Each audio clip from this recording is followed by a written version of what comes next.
Viewer के पास चलते हैं मैडम। आशु जी हमारे साथ जुड़ चुके हैं और इनका सवाल है कि I want to fresh buy, अच्छा लंबी अवधि का इनका नजरिया है मैडम, 1 साल के अधिक का। गणेश हाउसिंग पहला स्टॉक है। अब पूछ रहे क्या ना, by at the CMP current market price पर खरीदें या जो डिप आए उस समय खरीदारी जो करना वो बेहतर होगा?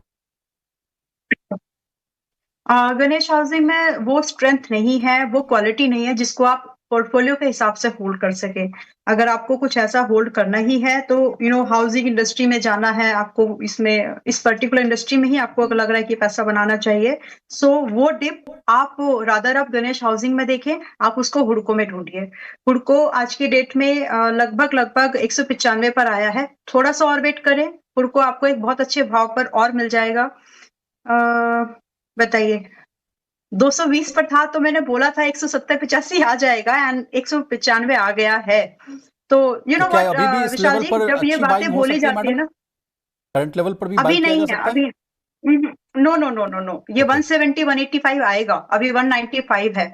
तो अभी उसके लिए वेट करना चाहिए, अभी भी डिस्काउंट में और आएगा ये, तो अभी एकदम गड़बड़ी मत करिए। 175 से 180 तो कम से कम वेट करिए और वहीं पर बाय करने का प्लान करिए।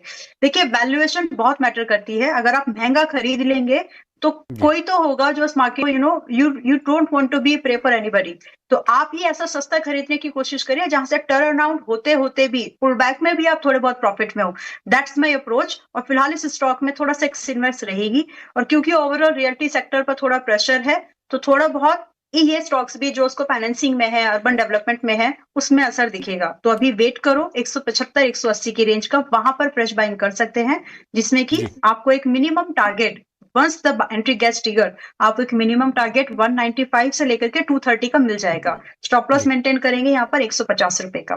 तो मैम, अभी जल्दबाजी नहीं करना है। आपने कहा कि रियल्टी सेक्टर में भी थोड़ा प्रेशर देखने को मिल रहा है, तो मैम क्या बजट के बाद ये प्रेशर ईज ऑफ हो सकता है? क्या कुछ बड़े ऐलान हो सकते हैं रियल्टी सेक्टर को लेकर?